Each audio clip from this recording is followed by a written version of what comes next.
Alfie, you ready to go bowling, buddy? Want to go bowling? Go bowling. Come on. Go bird, Alfie. There you go. You did it. You went bowling. What's going on, everyone? Alan here, aka the Bird Bay, and in this video I want to talk about bonding with your parrot and building a good relationship. So I was really inspired to talk about this topic because it was one of those scenarios and situations that I had to figure out with my Senegal parrot Alfie. As you guys probably already know the story, you know, he was rehomed. I got him rehomed. He's an adult bird. He was basically locked up in his cage for 3 years, and as a result, when a parrot doesn't get out and it's locked in its cage and doesn't have much interaction with the world or other people, it can develop specific behaviors. And for Alfie, he developed some non-ideal behaviors, but I guess good for parrots, which was kind of be naturally skittish and fearful. And as a result of him just kind of always being in that scenario and not experiencing the world from a younger age as a parrot into kind of like adulthood and into adulthood, he was naturally very shy and skittish, right? So it took a lot of work to get him to trust me and build a good relationship. And really it was the foundation. It wasn't until I built that foundation of building a good bond and a good relationship, you know, take away the trick training, take away the indoor flight training, take away anything else I was trying to do with him. If you don't have a good relationship with your parrot to begin with, and it trusts you and it doesn't trust you, you know, a lot of things you try, stepping up, trick training, indoor free flight, harness training, all that stuff, it's not going to go very far, and it actually might end up being counterproductive to your relationship with your parrot. So that's why I think one of the most fundamental things that you can do with your parrot when you're first bringing a parrot home, even if it already has pre-existing problems, or not, I wouldn't say problems, but pre-existing behaviors that you need to work around. Or for example, you're getting a baby bird and you want to make sure that you're raising it the right way, or you're just bringing home a new bird, or you're just looking to improve the relationship with your parrot altogether. Definitely making sure that you build a bond and a good trust factor and a good relationship is going to be important.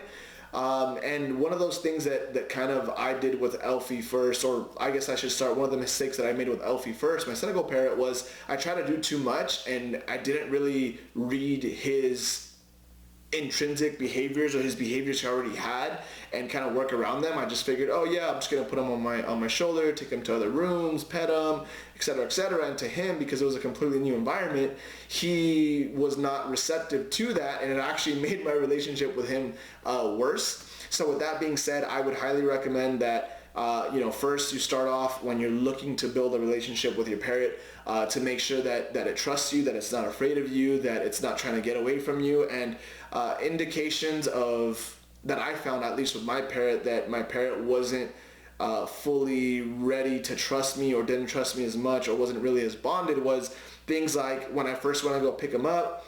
You know, I would pick him up, he would step up, but then he would bite me, basically telling me, hey, I don't want you to pick me up, like I don't like you. Or I would try to pet him and he would just kind of get all scrunched up, and he would accept the pets, but he wasn't willing to accept them the way that he does now, so to speak, right? So I first had to make sure that I took care of those things. And it was just little things like, okay, is he used to me now? Am I having positive interactions with him? When I come by his cage, I'm giving him treats to let him know, hey, like this human who isn't a girl, and Alfie so happened to like girls better, as another side note, because his previous owner was a woman for basically 8 years. He didn't really like guys, didn't like the husband. I came around and he wanted nothing to do with me. But then I just started building that relationship, giving him treats when I came up to his cage. And then I started working on target training to let him know that those interactions that I had with him are in fact positive, and there's nothing really to be afraid of. And eventually he learned, oh, whenever this person comes around, like good things happen. And over time he kind of started to, I would say, let loose or become more positive or more friendly. It took about a few weeks for him to not bite me anymore. And one of those things that I did, for example, was whenever I asked him to step up, I brought in a treat when he would step up, so he would get the treat and not bite me. And it just kind of built that relationship, and it went from there, so to speak. So another thing that I did well, once we had the fundamentals down of no biting, no kind of natural fearful or aggressive behavior, we removed those things, and I think those are the fundamentals. Remove the biting, remove any type of aggression, remove any type of naturally fearful behavior toward you or toward people that your parent might have. Remove those things, and then from there, what I did to reinforce the bond even better was I started trick training with Alfie. And trick training is a great way to build a bond with your parrot, and it's something simple where you're basically either doing like fetch, spin, whistle, kiss, wave, where your parent has a opportunity to work with you, and you're not really asking a lot of your parrot, but you're giving it what it wants, and it's creating that positive reinforcement. Alfie, you ready to go bowling, buddy? Want to go bowling? Go bowling. Come on. Go bird, Alfie. There you go. You did it. You went bowling. Want to try again? Go bowl. Go bowl. Go bird. Yeah, you did it. Go bird, Alfie.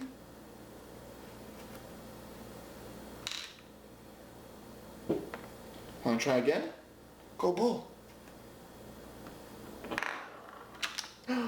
You did it! Yay! So this was a fun trick that I learned with Alfie. It was really easy to teach because he just has to get to the ball, but basically I targeted him near the thing, and knowing, being Alfie, he was basically afraid to get close to it because he didn't know what it was, and then at one point he got close and he like ran away, which is the most hilarious thing. So I basically targeted him like so to this. I basically started here, targeted him, and then I worked my way over closer and closer, and then I basically targeted toward the ball, and I went like this so that he touched the target near the ball, and then eventually he started touching the ball and he learned how to bowl. So this is something that I do, a couple trick training sessions with him. Another one that I'd like to teach, or that I taught him early on before any of these, was fetch. So I would teach him fetch, and I would say, Alfie, can you fetch? Go bird. And yeah, trick training is a really fun exercise to do to bond with your parrot. This is how Alfie and our relationship, me and Alfie, or Alfie and I's relationship, got better over time, was a lot of these different trick training sessions. I definitely recommend it. I like to train them for free flight, indoor free flight and stuff like that, but sometimes Alfie will just kind of get bored of it, which is natural, so I like to mix it up and have trick training sessions as well. He's trying to get a free treat now. He's like, come on, let me get something. All right, buddy, let's move this over here. Actually, I'm going to move this out of the way so that you don't go to it. And another fun thing that I've been working on with Alfie is teaching him to fetch and to put some of these coins in the box, and eventually into the treasure box, and eventually to go into this little hoop, or the little slot there. So I taught him fetch first, same concept, put him down, and I would say, Alfie, come on, buddy. You got it. Come here. And then I would move my hand, he would come over, and basically he would start putting the coins inside here. And for a bigger treat, I basically make him put multiple ones at once. Come on, buddy, you got it. Right here. Go bird. One more for a big treat. Come on. One more.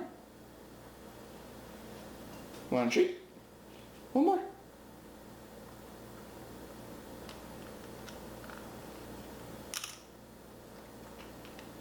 Right here. Good bird. So I give him a double reward. He already knows this command, so I typically don't recommend that you do 2 tricks at once with the target when you're first training them. Usually when you get them to do what you want, which is pick it up, put it in the treasure box, that will count as 1 trick. Come here. Oh, you don't want treats anymore, huh? You're done for the day. Come here. Good bird. But yeah, that's basically what I did with Alfie. Trick training sessions to build a better bond with him. Obviously, on top of that is just making sure that I wasn't doing things that were particular to him that would scare him or make him not trust me as much. Initially, it was like fast movements around him that would like really freak him out. He was, like I said, naturally skittish and a little bit shy. So I just made sure to not initially do the things that kind of freaked him out. As just being one of them. And then over time, once he was comfortable with me and we built that trust over time, and then I would go back and kind of tackle those little issues that he had. For example, like really fast movements, being scared of random objects, so desensitizing him to that. And basically just kind of teaching him to confront his fears little by little instead of just panicking and like running away or freaking out and potentially getting injured. So that's one of the things that I did. So aside from just that and fetch and other commands and trick training, another big part of it is just toward the end of the day, sometimes we'll have a quick, 5-7 minute session, either trick training, indoor free flight, desensitizing him to stuff, and then I'll bring him back and I'll let him hang out once he's had his food, and we just kind of sit on the couch and I just scratch his head for like 15-minute increments. And the reason I say that 15 minutes is because I'll do it for like 10-15 minutes, put him on his perch so that he knows that he has to poop there. Once he poops, he comes back, and we do that.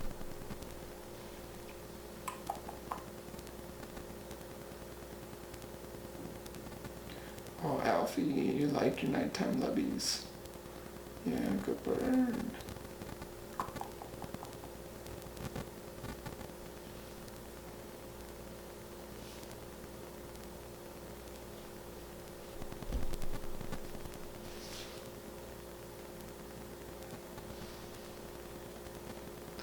He looks beautiful.